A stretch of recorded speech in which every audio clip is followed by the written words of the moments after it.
I'm really pleased, as I always am, to be involved in Gandhi Peace Festival events. This is one aspect of life at McMaster that I take a lot of pleasure and pride in. This year, of course, especially important. It's the 21st year of the Gandhi Peace Festival here at McMaster. So, as I begin these remarks, I want to thank Rama Singh and the entire Gandhi Peace Festival Committee for all the work they have done to put together the program for this year, but for many years, and to keep the momentum behind this very, very important part of our life here at McMaster rolling over and over. This event is especially, I think, significant for all of us at the university too. Nancy spoke about the whole question of the way in which we do business at the university. I've always been, as a lifelong university person, I've always been very proud of the particular kind of environment that a university can and should be, and it is one that enshrines the idea of the peaceful airing of differences and solution of problems. So in some ways, a festival like this sits very, very nicely in the cultural ethos of the university.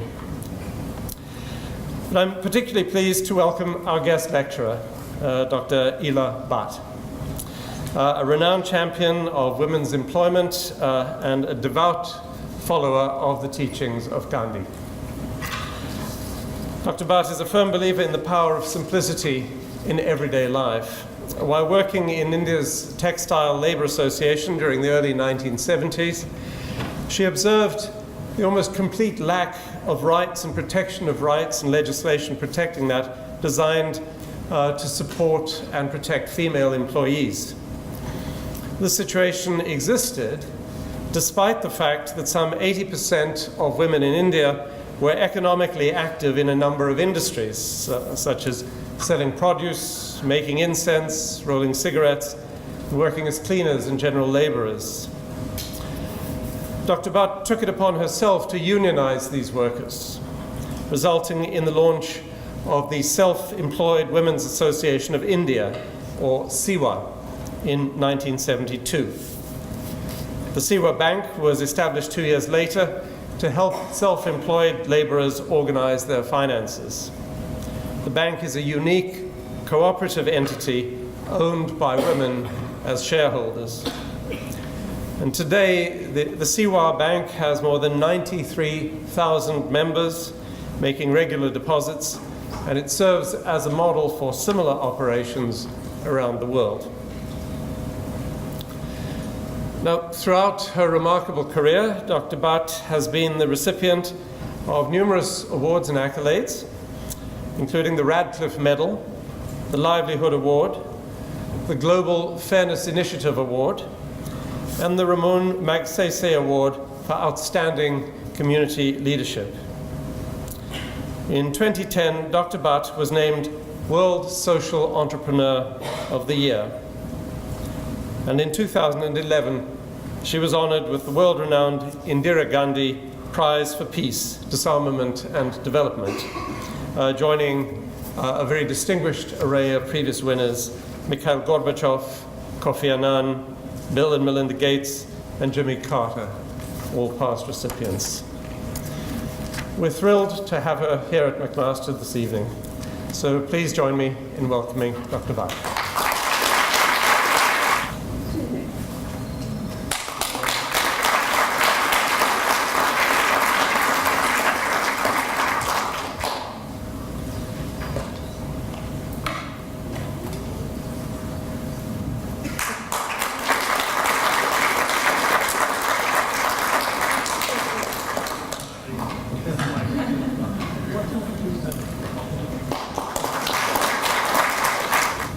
Respected President, Professor Nancy, Chair of the Committee, Peace Committee, Dr. Rama Singh, faculty, students, friends at McMaster University. I am honored to be invited to deliver the 15th annual Mahatma Gandhi lecture. The relevance of Gandhi today is no less than it was 100 years ago, and it is increasing as more years pass. Gandhiji's ability not only to see through the complexity of man-made problems to the truth and simplicity in human life, but also to act on it, has made him a thinker whose ideas continue to inspire and overpower us. I appreciate and hold high regard for McMaster University that has been reviving Gandhian thought and practice every year in Canada and in India. The link between Gujarat Vidyapeeth in Ahmedabad in India and McMaster University is itself quite a noteworthy step in the very right direction. I am happy to be in Canada. Canada's commitment to promote diversity and the integration of people coming from different parts of the world contributes to Canada's cultural richness and peaceful outlook. Again, thank you for giving me this opportunity to express some of my thoughts on poverty as a form of violence. I grew up during a time when my country was fighting for independence. So my generation was greatly influenced by Gandhian ideas and practice. Gandhiji enumerated 4 basic principles to guide the development of a free India. The 4 were simplicity, non-violence, dignity of labor, and human values. Apply these measures against not only economic thought, but also to broader thinking today. I believe we will find them to be powerful and useful in seeking solutions. Let me now come to the subject of today's talk, poverty. It is sometimes said that poverty is in the eye of the beholder. Poor in the eyes of one may be rich in the eyes of another. And the answer varies widely from country to country, culture to culture, people to people, and from time to time.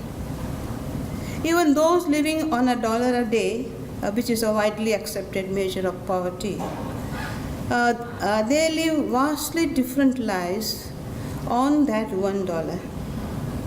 There are poor who go hungry, but there are also 1 meal a day poor, 2 meals a day poor, and 3 meals and still poor across the world. Some meals are nutritive, some are little more than junk food, and some eat just one type of grain, rice after rice, like day after day. The degree of poverty ranges so widely, but measuring it has long been a challenge. Part of the problem is that in measuring poverty, statistics and numbers do not tell the whole story. They especially do not help tell us multiple stories, because in life there is never just one story. So, who are the poor? What are the indicators of poverty, and how do we recognize them? What is the common thread that runs through the lives of the poor of the world? Our perceptions of the poor focus usually on what they lack. Of course, the definition of the word poor itself means lacking or deficient.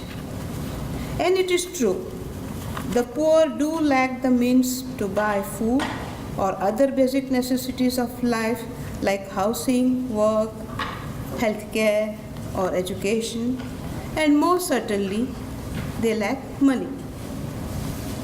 But tied into that sense of lack in resources are our own attitudes, because there is a tendency to believe that poor means faulty or inferior and especially lacking moral fiber. By implication, poverty is seen as a character flaw. If they are poor, it is their own fault. If they are poor, it must be because they are lazy and dirty and uncouth and uneducated, or they belong to a lesser caste or race or religion. One must eye them with suspicion. One must be wary of the poor because they cheat and swindle and want what others have without paying for it. At the other extreme is the attitude that the poor are worthy of pity and charity, that they are helpless and incapable and in dire need of direction and guidance from saviors like us who know better.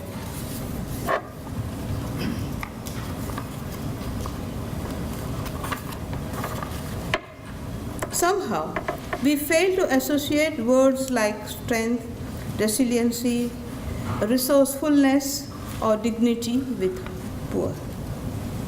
We can agree that where there is poverty, there is also exploitation and inequality, injustice and vulnerability, and a constant battle over resources. Add to that poor and weak governance and flaws in the distribution of resources and services. But these are human problems arising out of conflicting and dominating self-interest that disregard the interests of others. Poverty is not God-given. It is most definitely man-made. No one is born poor. Society makes one poor. Gandhiji called poverty a moral collapse of society, and he believed its roots lie in what he called the 7 social evils. He named them: wealth without work, pleasure without conscience, knowledge without character, commerce without morality, science without humanity, worship without sacrifice, and politics without principles. Let us keep in mind that Gandhiji wrote this in 1925. And indeed, what is poverty but a passive form of violence? A chronic abuse of human dignity that strips away a person's humanity and corrodes the human spirit. When a woman does backbreaking work in 10 hours a day but cannot feed her family with her earnings, society has scorned her labor. When construction workers build housing complexes but they remain homeless and migrants, society has snatched away their right to safety and a sense of belonging. When a woman dies in childbirth, society shows no regard for her life. When a farmer grows food for the world but goes hungry himself, society is callous. Such are the ways in which society gives its social consent to let the situation continue. For this reason, I say that our silence is violent. Our looking the other way is a form of consent. It is our moral failure that we still tolerate poverty. Violence by tacit social consent has many faces. First are the faces that the poor can actually see. That face may be of a hard-hitting policeman, a cold-hearted employer, or a vicious contractor.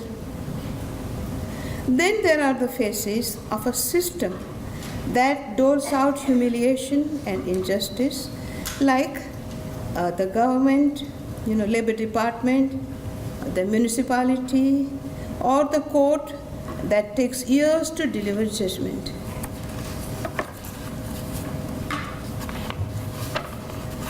The poor see the second phase.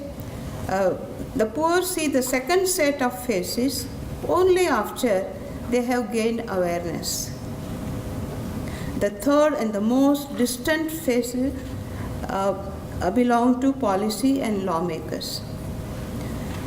Lawmakers and policymakers who are more likely than not in complete disconnect with the realities of the poor and are responsible for the outdated, irrelevant, impractical, unenforceable, and at times out and out exploitative laws and policies.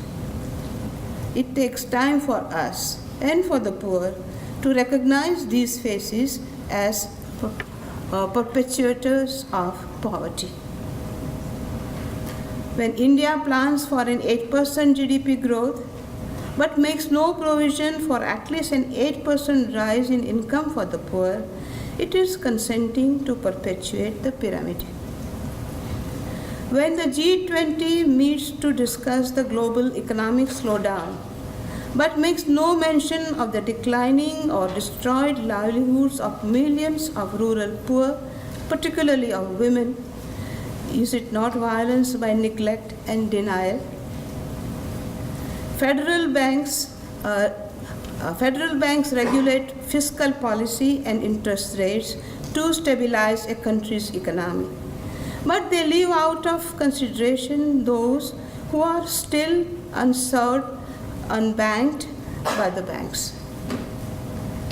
About 2/3 of the population of India does not have a primary savings bank account. Women are the best savers in India as elsewhere, but it is women who predominantly get excluded from the banking and financial system. During peace discussions and conflict resolutions between countries or borders, poverty is rarely on the agenda. Women are rarely at the negotiating table, and poor women certainly are not. The rapidly increasing gap between the haves and have-nots is not even a subsection of the agenda of discussion. Yet, the scarcity of resources, which are the root cause of so many conflicts, affect the poor most directly. How effective can peace be without the people's participation? One reason solutions are elusive is that poverty is useful. Without the working poor to lift the heavy loads, our economies would not function. We appear to need that bottom of the pyramid to remain at the bottom, to keep our economic and social pyramids stable and wealthy. Without the poor who hope for a better life, we could not win elections with anti-poverty slogans. Eradicate poverty would be a winning slogan in any country.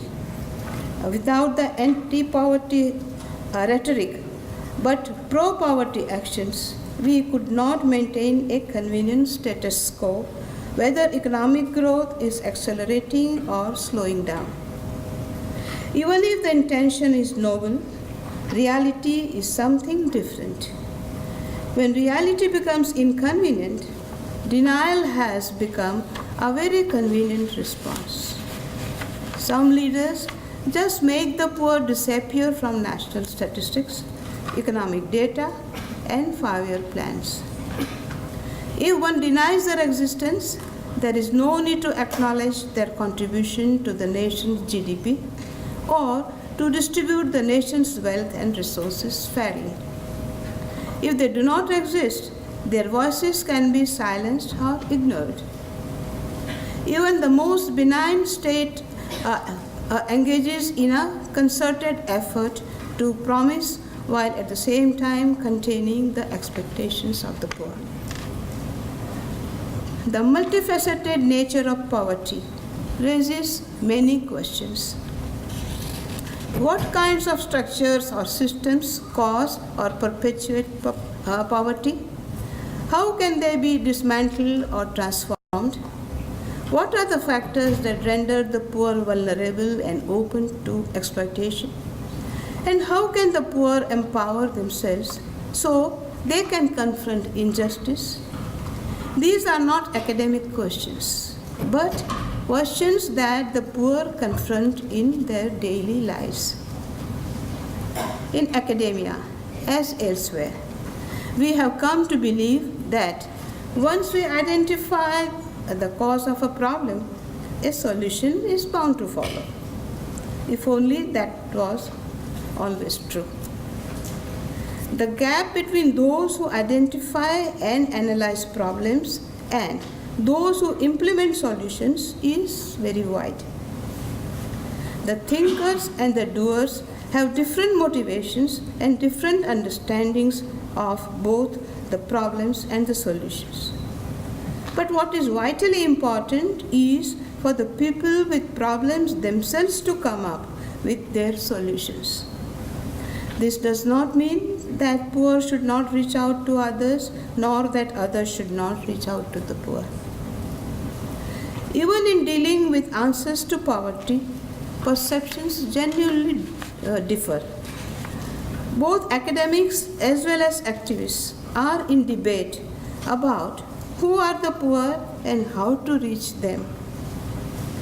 One approach is to view poverty solely as an income problem. By raising incomes and creating income-generating opportunities, the poor can be empowered. The other approach is to see it as a vulnerability problem. The vulnerability approach leads to social programs such as education, childcare, healthcare. Both approaches are needed and both need to work in an integrated way. Since poverty is connected to both economic and social structures of society, we need a deeper understanding of where the poor are placed within those structures. And when we work with the poor, we come up with multiple different combinations of the two approaches. Let us look at women, for example. All that is said about the poor is even more true for poor women. Among the poor, there are more women than men, and their exploitation is more acute and of longer duration. Women are the most frequent and direct recipients of hidden violence in society and in the economy. Yet, in my experience, poor women are also the most potent and peaceful force to address poverty. More importantly, women are more likely to face violence, not with matching violence, but with actions that are non-violent, inclusive, and mutually beneficial. So, over the past 40 years, while working with the women of Seva, I have developed a great faith in the leadership of poor women in building a non-violent and prosperous society. So, let me tell you about our experience in Seva. The Self-Employed Women's Association is a trade union of poor self-employed women in India. We have come together to form a union to stop economic exploitation. We have formed our own cooperative bank to build assets, to tap resources, and to improve the material quality of life. We have built trade cooperatives of women farmers and artisans and a trade facilitation network connecting local and global markets. We have built a social security network. Seva is today a more than 1.7 million women strong. We come together not in opposition to anyone, but in support to each other. Our goal is the well-being of the poor woman, her family, her work, her community, and the world we all live in. We are in pursuit of self-reliance and freedom, or as Gandhiji called it, Swaraj. But Mahatma Gandhi also said, Swaraj or freedom cannot be given. It is generated within one's self. A little irregular thinking has allowed us to find an approach that looks at what the poor are rich in. They are rich in their large numbers. My Seva sisters invariably remind me, we are poor, but we are so many. This awareness of a collective strength has allowed us to focus on building with hitherto unrecognized strengths, untapped skills, and with non-monetary assets. Our goal is to use work, meaningful, decent work, to build lives, assets, and community. In the formal sector, employment is created through the creation of jobs by firms, and this employment is generally regular, full-time, protected employment with a clear employer-employee relationship. However, in the informal sector, there are no jobs. Employment is a combination of self-employment or own account work, some wage employment, some casual work, or part-time work with a variety of employment relations. At any one time, a poor person could be working at a number of different employments. For example, a small or marginal farmer also works as a weaver or basket maker, or an agricultural laborer would also have a cattle and be a milk producer, or a construction worker would return home and roll bidis or cigarettes with her family at night. Sometimes the work is seasonal. A salt farmer may be an agriculture worker during the monsoon season, or a rag picker may take kites and during the kite festival.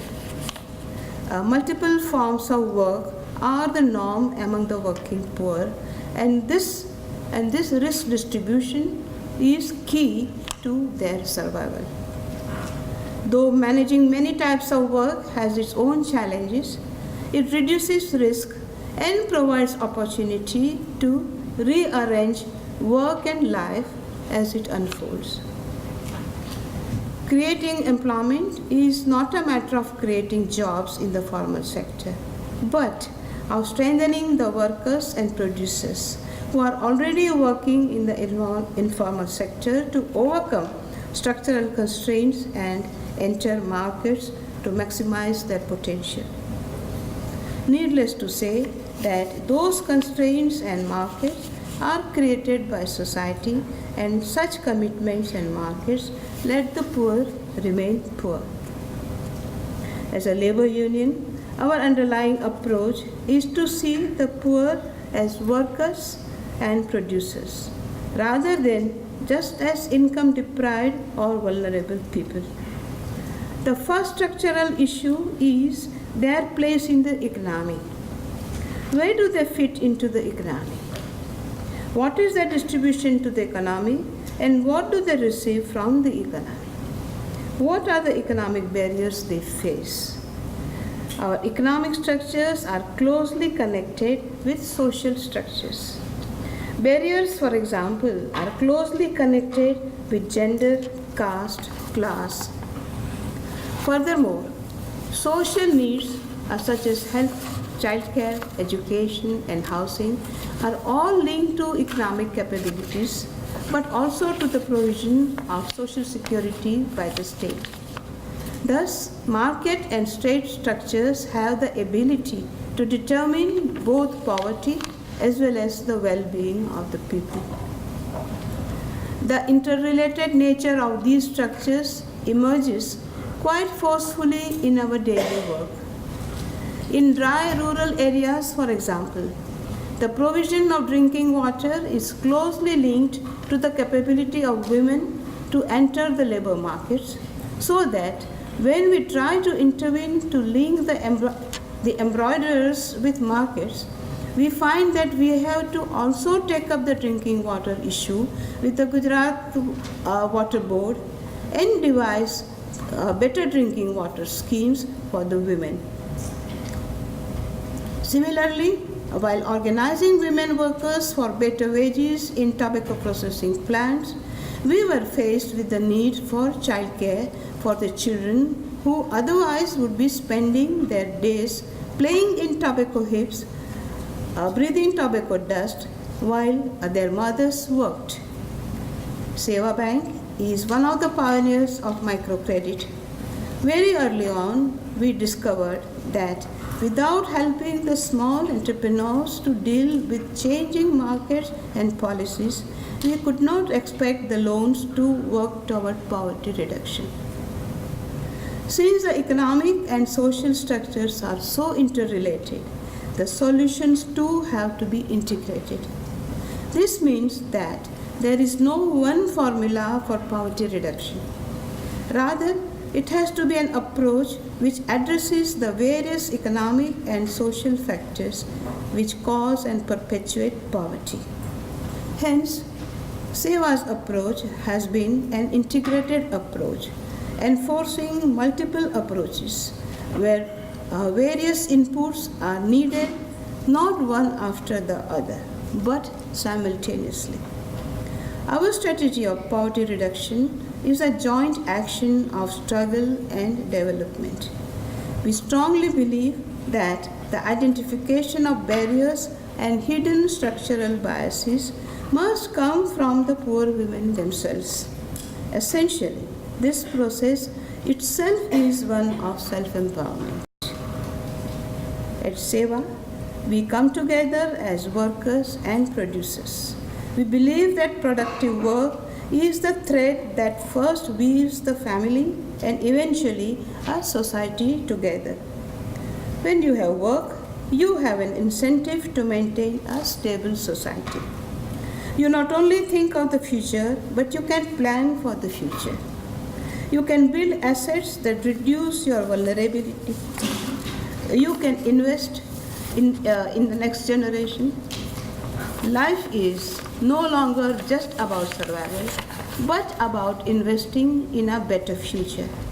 Work builds peace because work gives people roots.